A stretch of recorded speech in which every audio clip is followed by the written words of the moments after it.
Rich Dad, Poor Dad. What the rich teach their kids about money that the poor and middle class do not. Chapter 1. Rich Dad, Poor Dad. Chapter 1. The rich don't work for money. Chapter 2. Why teach financial literacy? Chapter 3. Mind your own business. Chapter 4. The history of taxes and power of corporates. Chapter 5. The rich invent money. Chapter 6. Work to learn, don't work for money. Chapter 7. Overcoming obstacles. Chapter 8.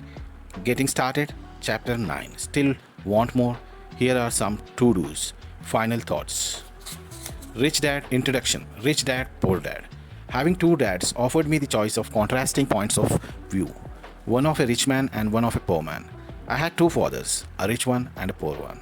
One was highly educated and intelligent. He had a PhD and completed 4 years of undergraduate work in less than 2 years. He then went on to Stanford University, the University of Chicago, and Northwest University to do his advanced studies, all on full financial scholarships. The other father never finished the 8th grade. Both men were successful in their careers, working hard all their lives. Both earned substantial income. Yet one always struggled financially. The other would become one of the richest men in Hawaii. One died leaving tens of millions of dollars to his family, charities, and his church. The other left bills to be paid. Both men were strong, charismatic, and influential. Both men offered me advice, but they did not advise the same things. Both men believed strong in education, but did not recommend the same course of study. If I had only one dad, I would have had to accept or reject his advice. Having two dads offered me the choice of contrasting points of view, one of the rich man and one of the poor man. Instead of simply accepting or rejecting one or the other, I found myself thinking more, comparing and then choosing for myself. The problem was that the rich man was not rich yet, and the poor man was not yet poor. Both were just starting out on their careers, and both were struggling with money and families. But they had very different point of views about money. For example, one dad would say, the love of money is the root of all evil. The other say, the lack of money is the root of all evils. One of the reasons the rich get richer, the poor get poorer, and the middle class struggles in debt is that the subject of money is taught at home, not in school. They simply say, scary in school and study hard.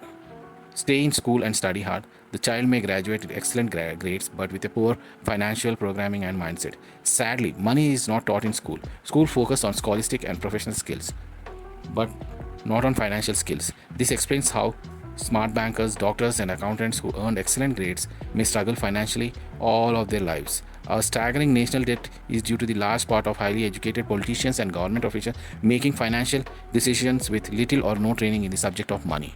Because I had two influential fathers, I learned from both of them. I had to think about each dad's advice, and in doing so, I gained valuable insight into the power and effect of one's thought on one's life.